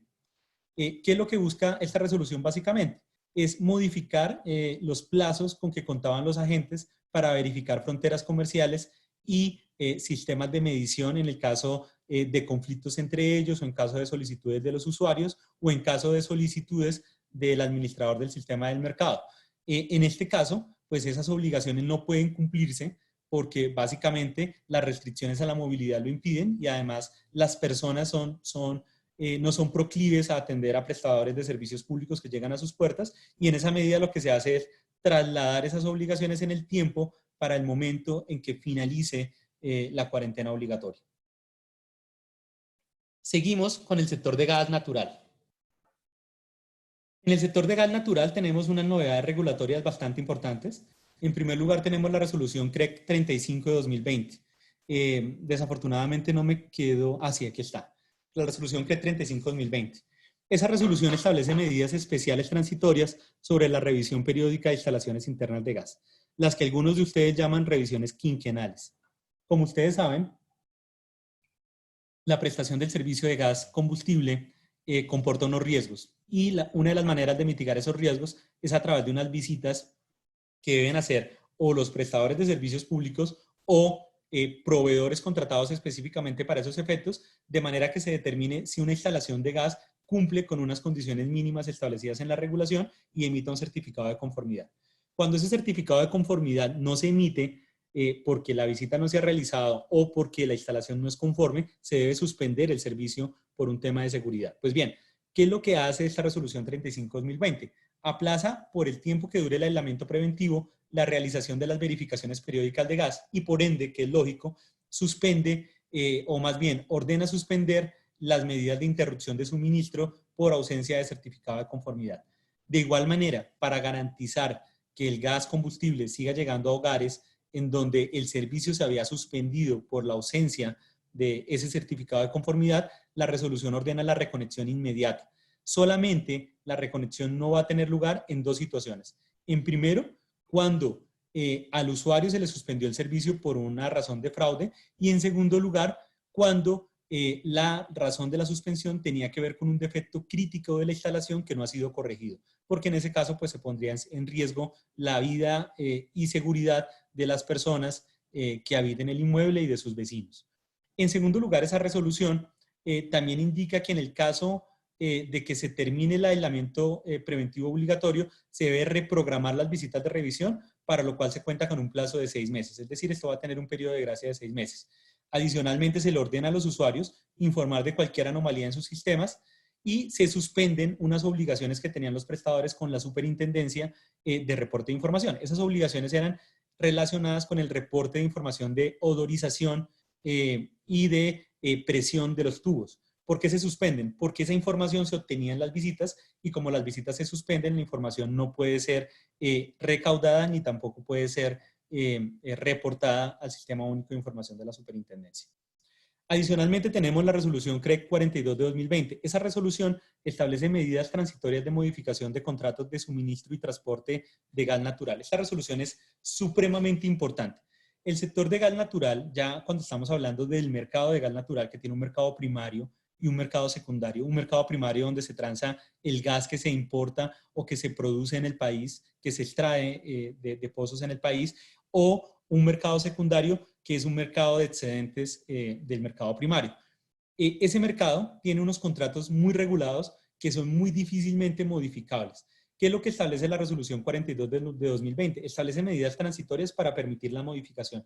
Y esto es sumamente importante, porque hay empresas, hay industriales que dependen del gas para sus procesos productivos, pero en una situación como esta, en donde la producción se para y donde usted va a tener un contrato que le obliga a pagar un gas que no está consumiendo, pues lo lógico es que se permita modificar esos contratos. Y de igual manera ocurre con los contratos de transporte. Entonces, ¿qué es lo que hace esa resolución? Permite la modificación por mutuo acuerdo de los precios y cantidades de los contratos vigentes de suministro y transporte de gas, tanto en el mercado primario como en el mercado secundario, sin importar la tipología de contrato. En segundo lugar, permite que los productores comercializadores que al momento de declarar pues el gas disponible hayan indicado que tenían un gas en reserva para su uso propio, lo puedan poner en el mercado de tal manera que el abastecimiento de gas no se interrumpa. En tercer lugar, se permite la modificación de las capacidades de transporte e incluso de los puntos de entrega del gas en el sistema de transporte nacional. Y por último, y esto es súper importante para los industriales y es súper importante para las empresas, se permite el pago de facturas de mutuo acuerdo. Uno diría, las facturas se pagan de mutuo acuerdo. Sí, en todos los sectores, menos en el sector de gas. En el sector de gas, el pago de facturas debe hacerse contados 4 días a partir de la fecha en que la factura es recibida y es aceptada. Con esta resolución lo que se dice es que el pago de la factura podrá ser pactado entre las partes sin perjuicio de que si no hay pacto, se aplique la regla regulatoria de los 4 días. Esto permite que los industriales que tengan problemas de caja puedan tener cierta holgura y puedan negociar estos contratos con los prestadores del servicio de gas.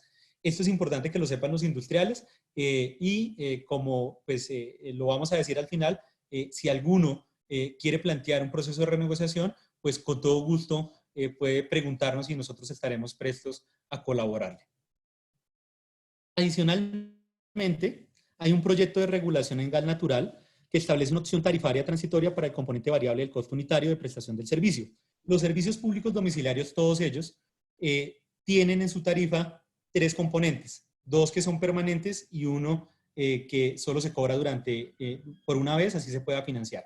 Esos componentes son el cargo variable, el cargo fijo y el cargo por reconexión. El cargo variable depende de una serie de componentes cuya modelación en precio depende del mercado. Y hoy por hoy tenemos un mercado que tiene unas contingencias pues bastante interesantes. Tenemos un dólar que ha pasado de 3.600, 3.700 a superar los 4.000 pesos y acercarse a los 4.100. Tenemos una caída del precio del petróleo, tenemos un desincentivo a los productores de extraer gas, porque el gas se calcula su precio respecto de un precio internacional que está declinado, y en esa medida se requiere dar condiciones para que el mercado siga funcionando y para que el mercado siga abastecido. Desde ese punto de vista, y para que esto no repercuta en el usuario en la tarifa, para que no lo sienta de un golpe, lo que se propone es que el usuario pueda escoger entre pagar la tarifa de acuerdo a la regulación vigente o pagar la tarifa de acuerdo a una opción tarifaria en donde los aumentos que se puedan presentar se difieran en el tiempo de manera suave, de manera gradual, de manera que no afecte la economía familiar y la economía comercial e industrial. Estas son medidas bien importantes. También tenemos novedades regulatorias en el servicio de GLP. Particularmente tenemos 3. La resolución 38/2020 establece medidas regulatorias para la comercialización de GLP durante el periodo de las ofertas públicas de compra vigentes. ¿Esto por qué se da? Porque existen unas cantidades de gas adicionales provenientes de Cusiana, porque Cusiana tuvo que suspender sus actividades de mantenimiento por el coronavirus. En la medida que las interrumpió y las tenía programadas, el gas que hubiera podido poner en venta, no lo puso en venta en su momento, pero ahora lo tiene disponible porque las actividades de mantenimiento no se van a desarrollar. Lo que permite esa resolución es que estas cantidades de gas adicional que van a suplir la demanda del mercado puedan ser puestas en el mercado, pero con un añadido, y es que en situaciones normales, cuando un gas no declarado se pone a la venta en el sector de GLP, al productor se le castiga con un porcentaje del precio. En este caso, como la culpa no es de él, sino la culpa es de una situación y además el gas se requiere para prestar el servicio, esa contingencia del castigo del precio desaparece momentáneamente. De otra parte, tenemos la resolución 45/2020. Esa resolución establece disposiciones tarifarias para el precio máximo regulado para la comercialización del gas mayorista en GLP. Esto teniendo en cuenta, como se los he dicho, que el precio internacional del combustible ha caído a niveles que ponen en peligro el suministro. Uno diría, si el precio cae, pues entonces el precio cae para el usuario y pues todos muy contentos. Pero eso tiene unos límites. Cuando el precio cae demasiado, el productor que tenía un incentivo para producir y para vender su gas, pierde el incentivo y el gas tiende a quedar atrapado. Si el gas queda atrapado, hay desabastecimiento. En esa medida, se tiene que poner un precio piso para el gas de manera tal que se garantice que el gas se siga produciendo, explotando, se siga inyectando en los tubos y se siga envasando de tal manera que los usuarios finales lo puedan usar en sus casas. Recuerden ustedes que el GLP, si bien tiene algunas aplicaciones industriales, en Colombia principalmente se usa para la cocina, tanto de pequeños comercios como restaurantes, como de personas que no tienen acceso al gas domiciliario. Por último, a través de una circular, la CREC interrumpió los permisos de circulación de vehículos con cilindros universales, vacíos o con gas. Como ustedes saben, desde hace muchos años en Colombia se prohibieron los cilindros universales y se adoptó un esquema de marca. Sin embargo, todavía hay cilindros universales y los prestadores los pueden transportar con un permiso de la CREC. La CREC ha dicho, se interrumpen los permisos porque yo necesito la capacidad de transporte de esos camiones enfocada de manera clara y directa e inequívoca en el transporte de GLP que pueda ser consumido por usuarios. En esa medida se interrumpen esos permisos. Ahora nos vamos al servicio de agua potable y saneamiento básico. En el servicio de agua potable y saneamiento básico hay dos decretos legislativos que vale la pena tener en cuenta. En primer lugar tenemos el decreto legislativo, no mentira, son 3 decretos legislativos. En primer lugar tenemos el 441 del 20 de marzo de 2020 que tiene unas medidas bastante especiales dada la contingencia que vive el país. En primer lugar, ordena la reinstalación y reconexión inmediata del servicio de agua a usuarios residenciales. Esta fue de las primeras medidas que adoptó el gobierno, que anunció el gobierno, se demoró en su expedición, pero fue anunciada prácticamente que al mismo tiempo que se anunció la cuarentena obligatoria. ¿Qué es lo que busca esta medida? Que las personas a las cuales se les haya cortado el servicio de acueducto lo tengan, porque el agua es un bien esencial que se requiere para la vida de las personas. Sin embargo, esto tiene un límite. ¿Qué es lo que dice este decreto legislativo? Que esa reconexión y reinstalación inmediata del servicio opera para todos los usuarios suspendidos o cortados, salvo situaciones de fraude. Ahora, si el usuario se le suspendió y cortó el servicio por un tema de demora en el pago y no por un tema de fraude, se le debe reconectar sin cobro de cargo alguno. Y entonces uno dice, ¿quién va a pagar? Y esa es una de las preguntas que el decreto deja abiertas. El decreto dice que de acuerdo a como lo disponga la CRA, o a recursos que se gestionen con los municipios. Es decir, los municipios podrían financiar esa reconexión pagando los gastos asociados a ella. Pero si los municipios no tienen los recursos, la Comisión de Regulación de Agua Potable y Saneamiento Básico, en aplicación del principio de suficiencia financiera, debe establecer los mecanismos que permitan que los prestadores no asuman ese costo contra su utilidad. Sin embargo, si eso se establece, pues en la práctica lo que se va a hacer es un subsidio cruzado en donde todos los usuarios terminaremos pagando esos gastos de reconexión y reinstalación.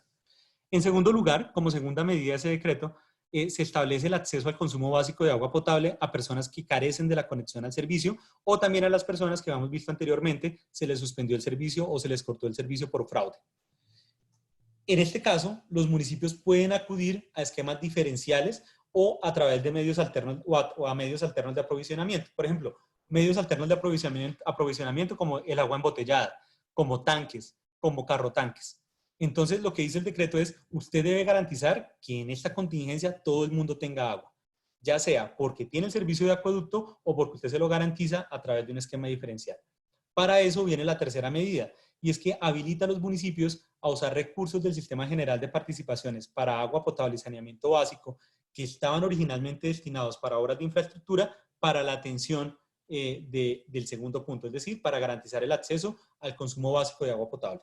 Por último, esta resolución ordena la suspensión de los incrementos tarifarios de los servicios de acueducto y alcantarillado.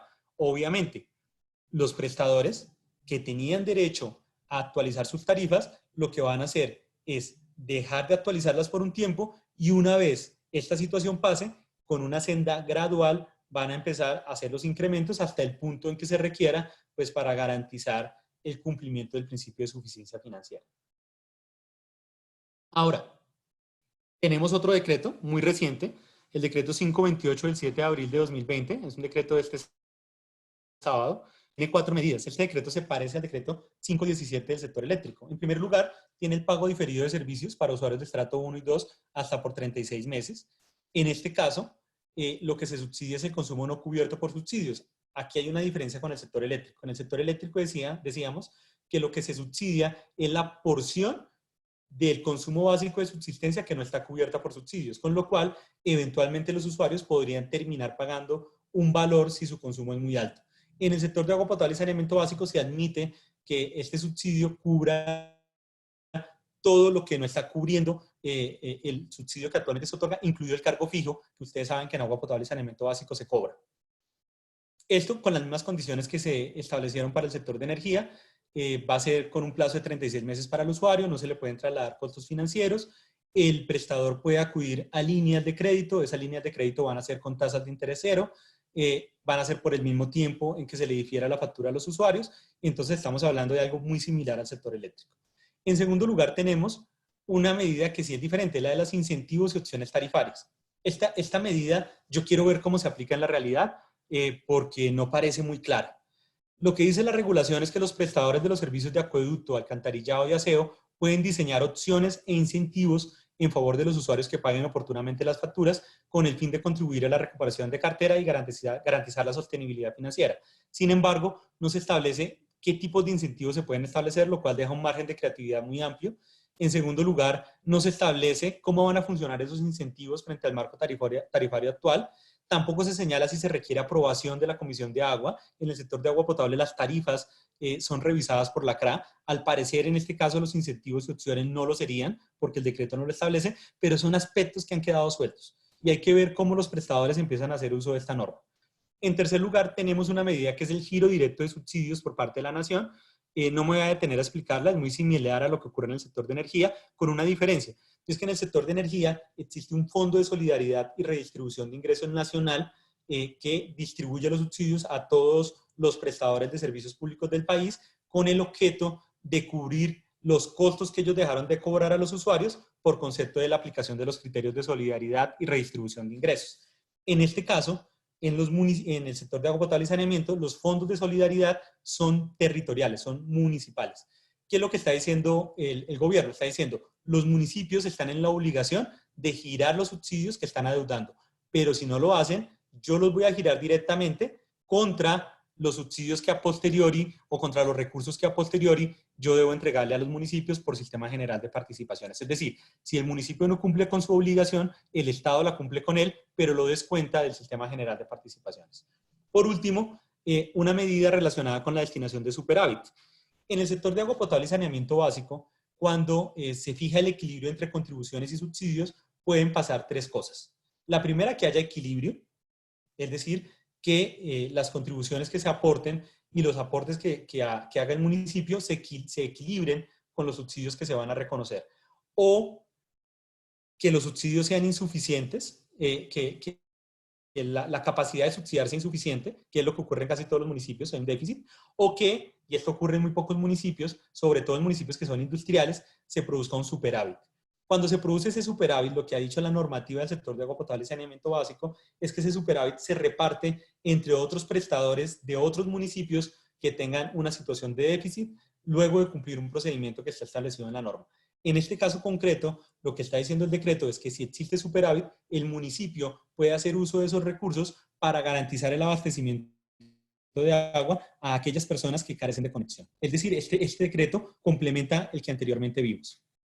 Hay un decreto adicional, no lo tengo en la presentación, es un decreto también reciente, es el decreto 465 del año 2020. Una de las personas que está en la sala hace un momento me escribió y me dijo, doctor Andrés, por favor, háblenos de ese decreto. Ese decreto es importante para el sector de agua potable y saneamiento básico porque prioriza para las autoridades ambientales la obligación de dar trámite a las solicitudes de concesión de aguas para prestadores del servicio de acueducto, alcantarillado y aseo, de acueducto y alcantarillado. Esas concesiones de aguas otorgadas a los prestadores, además, que ya han sido otorgadas y que están próximas a vencerse o que se venzan mientras se mantiene esta declaratoria, se entienden prorrogadas de manera automática por el tiempo que dure la emergencia. ¿Por qué? Porque de lo contrario, el prestador se quedaría sin el recurso y al quedarse sin el recurso tampoco podría prestar el servicio. En esa medida, este decreto también es de suma importancia que lo conozcan. Para que la gente que está tomando nota de la presentación y no ve este decreto en las diapositivas, lo tenga en sus apuntes, pues se los voy a leer de nuevo. Es el decreto 465 del año 2020. Ahora, en el sector de agua, al igual que en el sector de energía, la Comisión de Regulación de Agua Potable y Saneamiento Básico ha expedido algunas resoluciones. Específicamente, ha expedido dos que revisten gran importancia, la resolución 911 y la resolución 912-2020. La primera resolución habla de la suspensión temporal de los incrementos tarifarios de los servicios de agua potable y saneamiento durante el periodo de emergencia sanitaria. En segundo lugar, reitera la orden de reinstalación del servicio de acueducto. De igual forma, da una orden de no suspensión temporal de ese servicio mientras dure la contingencia. En cuarto lugar, y esto es para el servicio de aseo, incrementa la frecuencia del lavado de áreas públicas y de recolección y transporte de residuos sólidos no aprovechables, de barrido y limpieza. ¿Por qué se incrementa la frecuencia del lavado de áreas públicas? Esto tiene una razón de ser. Si ustedes han visto en noticias la manera en que otros países han enfrentado esta contingencia, ustedes a veces ven personas que van uniformadas con unas mangueras limpiando las paredes, limpiando las calles, limpiando las puertas con agua.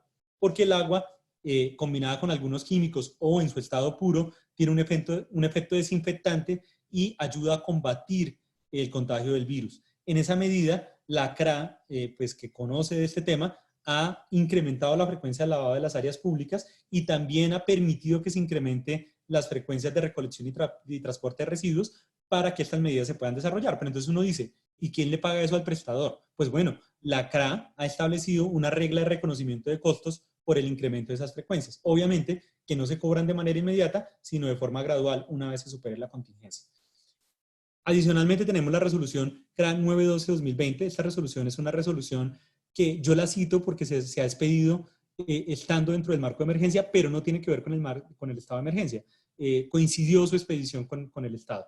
Y modifica el factor de productividad de los prestadores del servicio de aseo y la forma en que se calcula alguna información para el establecimiento de tarifas. También tenemos como proyectos algunos que son interesantes, sobre todo uno, me voy a referir a uno en específico, que es la resolución CRA 913 de 2020. Esa resolución propone varias cosas. En primer lugar, propone modificar los criterios regulatorios en relación con los recursos que se facturan y no se ejecutan de los POIR. Los POIR son los planes de inversión de los prestadores de acueducto. En la tarifa de acueducto hay un componente o hay un subcomponente que se llama el POIR. El POIR es el plan de inversiones que tiene el prestador pues, para prestar su servicio en el tiempo con calidad y con continuidad y eficiencia. El prestador puede facturar esos recursos y cuando no los ejecuta deben ir a una fiducia que va a tener por fin que en el momento que se requieran para la ejecución del POIR se puedan usar los recursos. En este punto, dada la contingencia, lo que está haciendo la CRA es modificando la fórmula de cálculo de esos recursos y permitiendo que se les dé un uso diferente. ¿Uso en qué sentido? Un uso que se compagina con los que ya vimos anteriormente, en el sentido de que se le preste el servicio a personas que no tienen acceso hoy en día al agua potable y saneamiento básico. Y digamos que esas son las normas básicas en el sector de energía y gas. En el sector de alumbrado público vamos a hacer unas referencias muy pequeñas y unos comentarios. El servicio de alumbrado público es un servicio público, valga la redundancia. A veces se nos olvida que lo es. Además es un servicio público, como lo decía el doctor Luis Ferney, esencial, a pesar de que no exista una norma formal que así lo estipule. Es un servicio que tiene relación con la seguridad y que tiene relación con la movilidad ciudadana. Es decir, es un servicio con S mayúscula, muy importante para la vida en comunidad. Sin embargo, algunos decretos que se han expedido tienden a generar algún tipo de afectación sobre él. El primer decreto que trata así sea tangencialmente sobre el servicio de alumbrado público entre los que se han expedido últimamente, es el decreto 457 de 2020. Como ustedes recuerdan, el decreto 457 es el decreto que establece la medida de aislamiento obligatorio y también establece las restricciones a la movilidad y las excepciones a las restricciones de movilidad. Pues bien, ese decreto permite que las personas que desarrollan actividades de operación, mantenimiento, almacenamiento y abastecimiento del servicio de alumbrado público puedan circular libremente, porque este es un servicio que se requiere seguir prestando. De lo contrario, las problemáticas asociadas a los temas de seguridad y movilidad que se podrían presentar, lo que harían sería empeorar más aún una situación que ya de por sí es difícil. Pero los siguientes decretos sí empiezan a causar afectación. Tenemos el decreto 461 de 2020. Ese decreto faculta durante el término de la emergencia sanitaria a los gobernadores y alcaldes para que sin autorización de las asambleas y los consejos, en primer lugar, reorienten las rentas de destinación específica de las entidades territoriales. Y en segundo lugar, reduzcan las tarifas de impuestos. A pesar de que no se nombra el alumbrado público, pues esto le pega al alumbrado público. El alumbrado público es una renta de destinación específica y esta norma dice que las rentas de destinación específica se pueden reorientar. Y se pueden reorientar siempre que no se cumpla una condición, y es que sean rentas cuya destinación específica haya sido establecida por la Constitución. Las únicas rentas que tienen destinación específica por la Constitución son las que tienen que ver con inversión social, con sistema general de participaciones y con los giros que se le hacían a entidades de previsión social y a los antiguos territorios nacionales, intendencias y comisarías.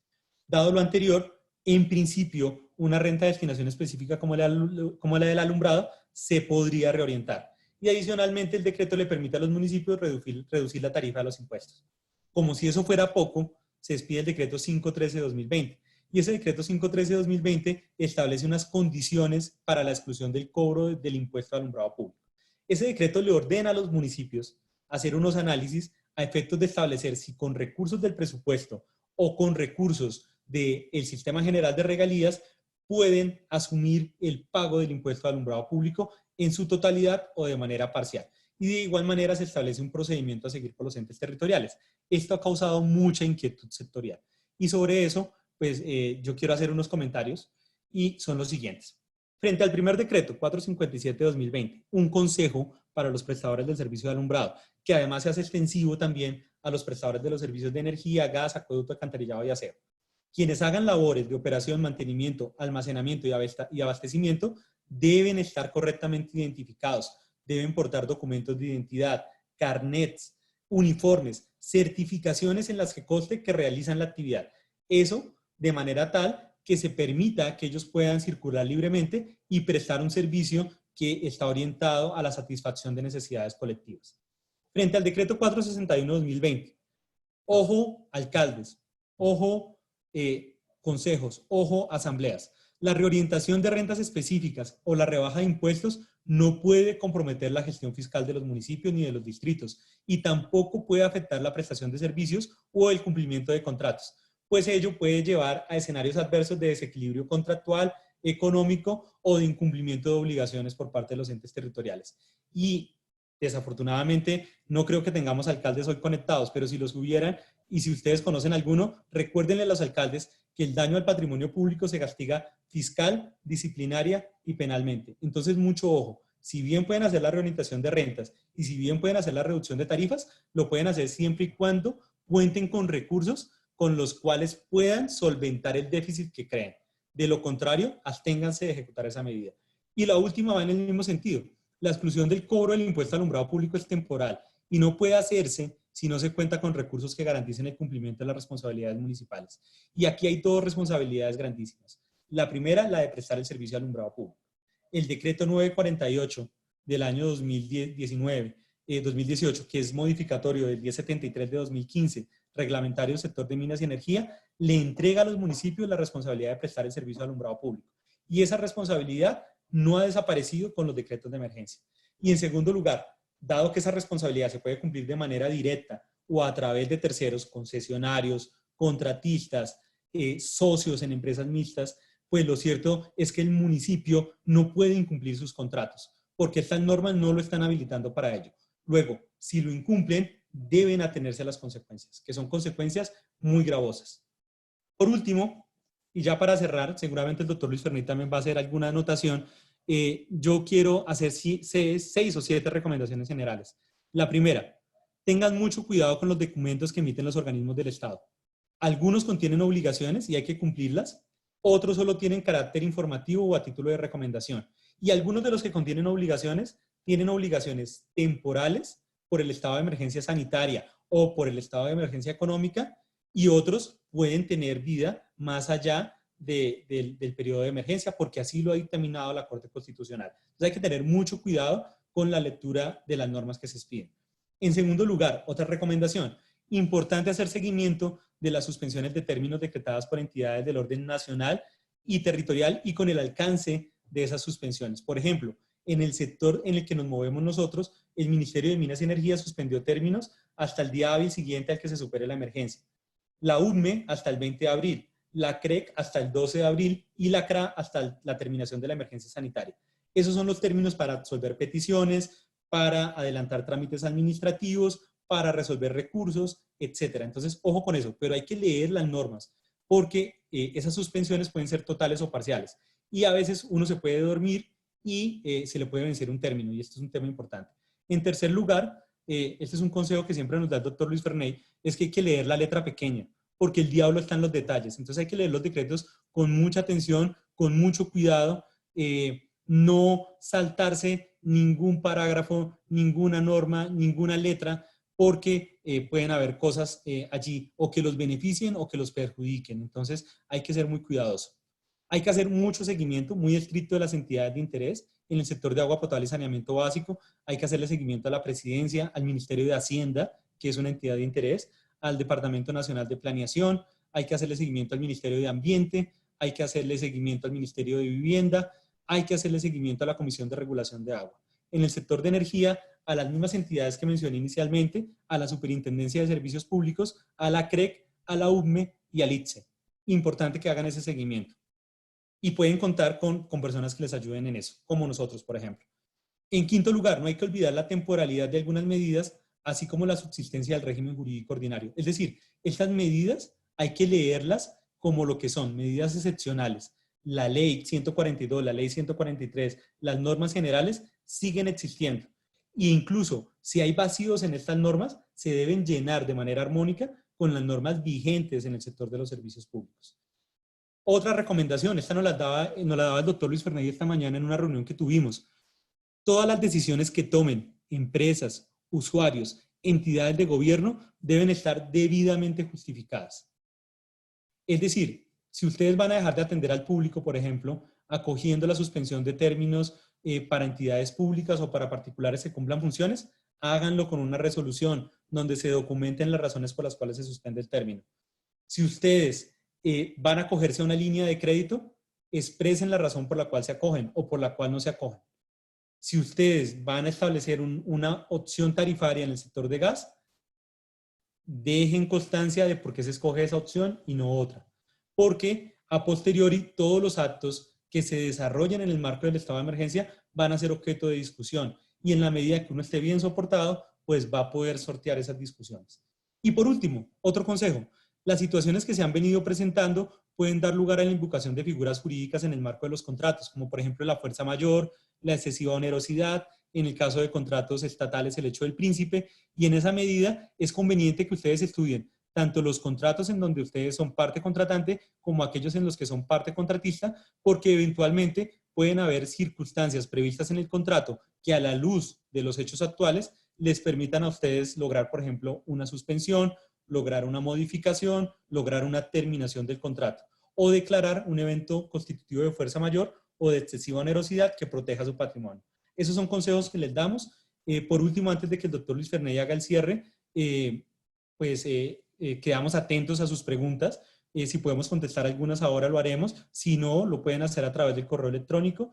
Y adicionalmente, si requieren mayor asesoría o acompañamiento, pues cuentan con nuestra firma, una firma de 20 años de existencia, especializada en estos temas y que hace parte de importantes agrupaciones como la Cámara de Servicios Legales de la ANDI. No siendo más, entonces, doctor Luis Fernández, le cedo la palabra. Muchas gracias, doctor Andrés. Muy clara su intervención. Básicamente esta intervención fundamentalmente es tratando de compartir apreciaciones sobre las medidas. Yo quiero remarcar en 3 puntos a nivel ya de conclusión, a ver si le damos lugar a algunas preguntas. Primero, el régimen ordinario continúa. Como bien lo decía el doctor Andrés Ospina, el régimen ordinario continúa. Solo que aquí estamos en unas normas en el orden extraordinario y de emergencia. Pero nótese que las normas que se han expedido, ustedes lo pudieron ver en el transcurso de la exposición sobre las medidas sectoriales, tienden a la continuidad, tienden a garantizar la continuidad de la prestación del servicio. Tienden a ello, a que haya una continuidad. Eso es lo principal. Y que haya un acceso al servicio. Porque en estos momentos, especialmente, por ejemplo, agua, se necesita un acceso porque precisamente es parte de la salubridad. El otro principio importante que se mueve aquí es el de neutralidad. Es decir, hay que tratar a todos los usuarios que están en la misma condición, y a los que no están en la misma condición, tratarlos desiguales. Por eso las medidas digamos, de apoyo, el pago de los servicios públicos es más orientados al extracto 1, 2 y 3, fundamentalmente. El tema otro importante, en últimas, en materia de los servicios públicos es que los servicios públicos tendrán que seguir pagándose por parte de los usuarios. Pero si hay algún municipio o departamento en la misma nación que consideren que los usuarios no están en capacidad de pagar los servicios públicos, pues no le queda más lugar que sean las mismas entes territoriales que asuman ese pago. El tema de ese pago es que los municipios aquí no pueden jugar mucho al populismo, porque en últimas tienen que garantizar el pago, y el pago se garantiza es fundamentalmente con el presupuesto municipal. Entonces, en ese sentido, todo lo que hagan en materia de servicios públicos que beneficien, por supuesto, a los usuarios, porque uno entiende que hay una población vulnerable, de todas maneras tienen que garantizar la suficiencia a los prestadores, y en ese sentido, ¿de dónde van a sacar los recursos? Yo estuve mirando, revisando un poco la mayoría de los decretos donde encontrábamos recursos, y observo de que está el fondo de emergencia, que aspiramos de que el fondo de emergencia, aunque no lo diga, pueda beneficiar a los prestadores con recursos. También vemos que los decretos mencionan y habilitan a los municipios de destinar recursos del Sistema General de Participaciones, moverlos para el tema de esta emergencia. Lo mismo podríamos ver también del Sistema General de Regalías, que podría en cierta forma ser útil para efectos de los servicios públicos. Pero en últimas, como con eso terminamos a nivel de conclusión general, es que hay un propósito. De las tres cosas que se toman decisiones, los servicios públicos no se les restringe su libertad de circulación, de su continuidad como prestación de servicios. Segundo, el Estado está implementando mecanismos de ayudas, especialmente dirigidos a los usuarios, que terminan llegando a las empresas para garantizar su suficiencia. Y tercero, importante es que esperamos de que los fondos que se estén constituyendo pues ayuden a paliar precisamente esas decisiones de apoyo a la población más vulnerable. En estos momentos hay que pensar es en la población mayor vulnerable. Y las medidas que se están tomando, como ya lo vimos, es hard law, soft law, y lo vimos inclusive una técnica que se está usando nueva de regulación. Lo vimos aquí cuando le dicen a los ciudadanos que puedan asumir facturas de otros ciudadanos. Eso, en cierta forma, es una regulación que tiende a, que le llaman hoy en día regulación, una regulación buscando economía colaborativa, digámoslo así. Entonces, en ese sentido, todo esto pues es instrumentos que permiten organizar en estos momentos en un régimen de transición, un régimen excepcional, un régimen excepcional permite organizar los servicios públicos para darle continuidad. Si la palabra central es la continuidad de la prestación y garantía de los servicios públicos. Entonces ahora ya finalizamos, podemos dar lugar a unas preguntas.